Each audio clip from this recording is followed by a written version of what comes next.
हौसला भी है, हुनर भी है, तो डर कैसा।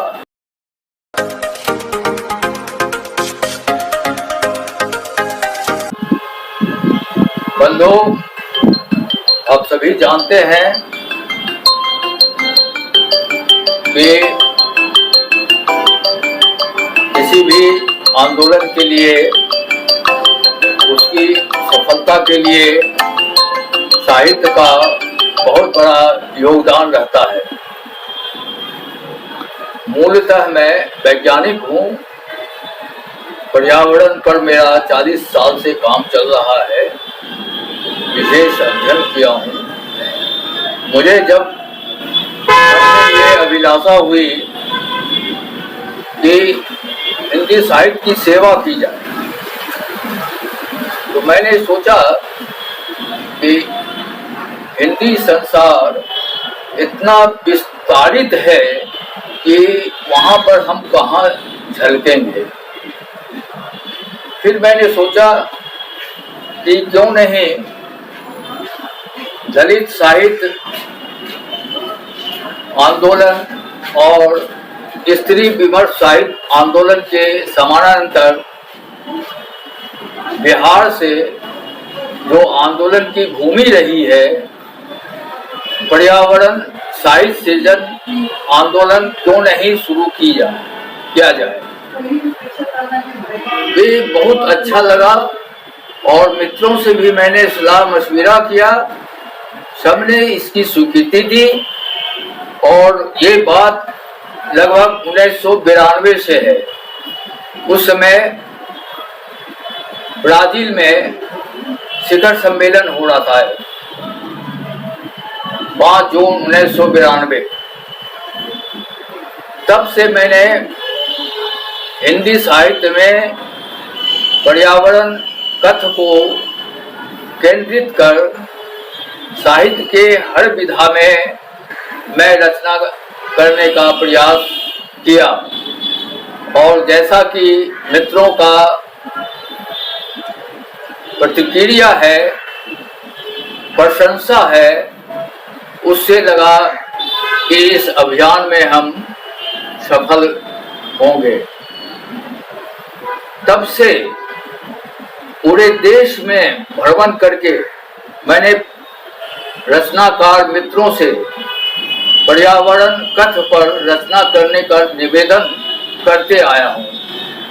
इसी प्रसंग में मैंने एक पर्यावरण शिक्षा और जनचेतना के साहित्यिक त्रैमासिकी हरित वसुंधरा का प्रकाशन शुरू किया और लगातार आज तक वह पत्रिका प्रकाशित हो रही है। तो मित्रों, ये तो हमारी कोशिशें रही हैं कि हिंदी की सेवा लीक से हट कर करें और इस कार्य में प्रकृति का बहुत सहयोग मिल रहा है। मैं जब भी कवि सम्मेलन या महफिल में, गजल महफिल में जाता हूँ, तो मैं सबसे यही कहता हूँ कि देखो भाई, मैं तो भूवैज्ञानिक हूँ, लेकिन हिंदी की सेवा, उर्दू की सेवा करने के लिए मैं समर्पित हूँ। तो मैं कुदरत का स्टोनो हूँ। कुदरत जो लिखवाती है हमसे, बिना कुछ भी हो, तो मैं लिखता हूँ और लिख करके आप लोगों के सामने परोसता हूँ। एक हाल ही में लखनऊ में आयोजित महफिल में भागीदारी का सौभाग्य मिला। मैं मंच पर गया और यही बात को दोहराया कि मैं कुदरत का स्टोनो हूँ और पर्यावरण कथ्य पर मैं कुछ गजलें सुनाना चाहता हूँ। तालियों की गड़गड़ाहट में मन प्रसन्न हो गया। बतौर परिचय अपना मैंने कहा कि दौलत नहीं है पास मगर, दौलत नहीं है पास मगर शोहरत मेरे पास है। दौलत नहीं है पास मगर शोहरत मेरे पास है। कुदरत का मैं हूँ सेवक, कुदरत मेरे पास है। जब कुदरत किसी के पास रहे तो उसको किसी तरह का भय डर नहीं होना चाहिए। इसलिए भी मैं कहता हूं कि डर कैसा, और ये डर कैसा पर एक गजल मैं सुनाना चाहता हूं कि हौसला भी है हुनर भी है तो डर कैसा। हौसला भी है हुनर भी है तो डर कैसा। सांस की खातिर सजर भी है तो डर कैसा। धूल है धुएं का गुब्बार है तो क्या हुआ। धूल है धुएं का गुब्बार है तो क्या हुआ। सजर के होते जहर भी है तो डर कैसा। और आगे के शेर में देखिए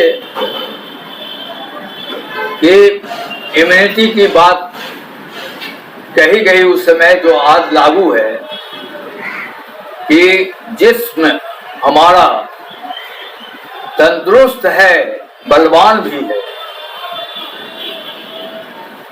जिस्म हमारा, देखिए ये बात करीब 5 साल पहले इम्यूनिटी की बात इस शेर में कहा हूं मैंने, जो आज लागू हो रहा है कि जिस्म हमारा तंदुरुस्त है बलवान भी है। सजर के होते जहर भी है तो डर कैसा। कहने का आशय है कि जिस्म हमारा तंदुरुस्त है बलवान भी है, प्रदूषण का कुछ असर भी है तो डर कैसा। इतनी प्रतिरोधक क्षमता होनी चाहिए जो प्रदूषण के असर को नाकाम कर दे। और आगे देखिए कि पतवार थामे हाथ अपना मजबूत है काफी। पतवार थामे हाथ अपना मजबूत है काफी। बेताब दरिया में भंवर भी है तो डर कैसा। बेताब दरिया में भंवर भी है तो डर कैसा। और भी आगे है, लेकिन मक्ता के शेर में कुदरत हमसे कहती है, क्या कहती है मक्ता के शेर में सुनिए कि सजर की हिफाजत में लगे रहो मेहता। सजर की हिफाजत में लगे रहो मेहता। साथ में लंबी उम्र भी है तो डर कैसा। हौसला भी है हुनर भी है तो डर कैसा। सांस की खातिर सजर भी है तो डर कैसा।